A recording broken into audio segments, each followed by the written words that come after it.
Every parent wants their kids to be happy and healthy, and we hope to raise confident and independent kids, but the food industry has other plans for them. In this video, I'll show you how to raise independent kids and why their freedom begins and ends in the kitchen. Because cooking isn't just about food, it's about leadership, creativity, and the ability to resist a system that profits from addiction. Let's start with the hard truth. Our kids are being targeted every single day. Bright colors, cartoon mascots, packages designed at the eye level of the grocery store, flavors engineered in a lab to be irresistible. This isn't random. This is called the Addictive Food Business Model. Foods are made addictive, advertised everywhere, made cheap and accessible, and they're aimed at kids because their brains are still developing. And it's working. According to the CDC, almost 70% now of all calories that kids eat in America comes from ultra-processed foods. The NIH confirms that that number has climbed over the past 20 years up to nearly 2/3 of a child's diet. Now think about that. 2/3 of what fuels our kids' bodies and brains is designed by corporations. Think about that. Most of what our kids are eating is designed by corporations. Is that ethical? Is it ethical to hijack a child's brain with food science? Okay, if freedom means the ability to choose, people often tell me, well, I have a choice whether or not I eat those processed foods. But is our freedom being infringed upon if the addictive food business model has created a product that is addictive in nature, that is advertised, sometimes marketed as being healthy or fortified with nutrients, using cartoon mascots that appeal to the kids, with bright colored packages at eye level for them in the grocery store? At what point is this no longer freedom but manipulation? This is why I feel so strongly about teaching kids to learn how to cook. This isn't just a life skill. This is how they reclaim their independence. I often say I'm teaching them curiosity, creativity, courage, confidence, critical thinking, because these are all important skills for them to be able to resist a system that wants to control them. Now, I want to pause and make a confession. I was addicted to processed foods. I raised my kids on packages and drive-thrus, and that's why I say Freedom Kitchen is a judgment-free zone.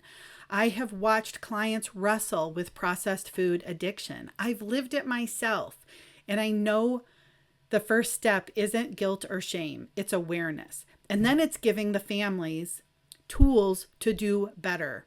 So if you feel like you've struggled with food, you are not alone. I've been there too. You know, there's a saying that says, if you don't have a vision for your life, you'll end up living someone else's. And that's true for so many families now. Either you create the vision that you want for your kids, or you'll live the vision that was created by the multinational corporations. And their vision is pretty clear. Lifelong customers addicted to convenience foods. So my vision is different. It's getting families back around the dinner table. My kids are grown now, and if I could go back, I would. I didn't realize or value the importance of family dinner time. I would have taught my kids how to cook and how to slow down. And that's the gift that I want to give every family today. And the research backs it up. Kids who share family dinners have higher IQs, better grades, and stronger emotional intelligence. And here's something most people don't know. Cooking itself prepares the body for digestion. The smells, the chopping, the anticipation, it tells the digestive system that food is coming and your body responds. So family dinner isn't just about nutrition, it's about connection, it's about slowing down. And believe it or not, that helps improve your health. So many people now have digestive issues because we're eating fast food, we're eating fast, we're eating on the go, we're eating prepared foods. And I have a lot to say about convenience stealing our creativity, but we'll save that for another video. You will hear me say that freedom begins and ends in the kitchen because it is the one decision that we make every single day what to eat. And each choice matters. It can be fuel or it can be poison. It can make us fit. It can make us fat. It can support local farmers or you can support multinational corporations. Yet most of these choices are made unconsciously, habitually, with no thought at all. And that's how the system was designed. Corporations profit when families don't think, when we're too busy to question, and when kids are raised on flavors that they can't resist. That's why I call food literacy the missing subject in schools. Kids learn math, science, and history, but not how to feed themselves. Freedom Kitchen exists to change that because teaching kids to cook doesn't just give them recipes, it gives them discernment, confidence, and the ability to choose independence over addiction. This is what gives them their power back. So how did I get here? Well, before I became a functional diagnostic nutrition practitioner, I spent 25 years in information technology, leading large-scale projects for companies like General Motors, EDS, and Hewlett-Packard, including the foundational launch for OnStar. I thrived in high-performance corporate environments until my body broke down. At 36, I faced a health crisis, fatigue, brain fog, hormonal chaos. Then I had mold exposure. That came a little later. Conventional medicine just never had all of the answers. And in 2008, I started studying detoxification long before I really started studying nutrition and started teaching and lecturing, helping families, mostly women who were attracted to my programs. But then I heard many of them say, I make my own meal or I make my husband and my kids something separate for dinner because they won't eat healthy. And that alarmed me because I realized the education wasn't making it to our kids. I also had many people come up to me after lectures and confess to me that they didn't know what healthy even looked like.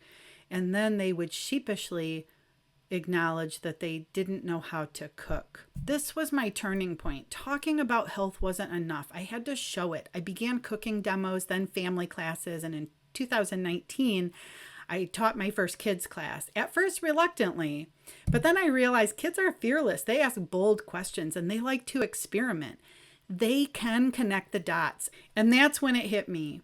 This wasn't just a cooking class, it's leadership training. Food companies are winning the marketing game. And here's another concern. Many young adults leave home without the basic skill of cooking. One study found less than 25% of U.S. college students cook healthy meals regularly. If we don't intervene, this generation won't just lose their health, they'll lose their independence, their creativity, and their freedom. The single best prevention and investment in our kids, teach them how to cook. Now, I know it's easier said than done, and sometimes it's hard to teach our kids things, usually because of the parent-child dynamic. There can be a power struggle. Sometimes it's not optimal for the parent to teach them a new skill like cooking.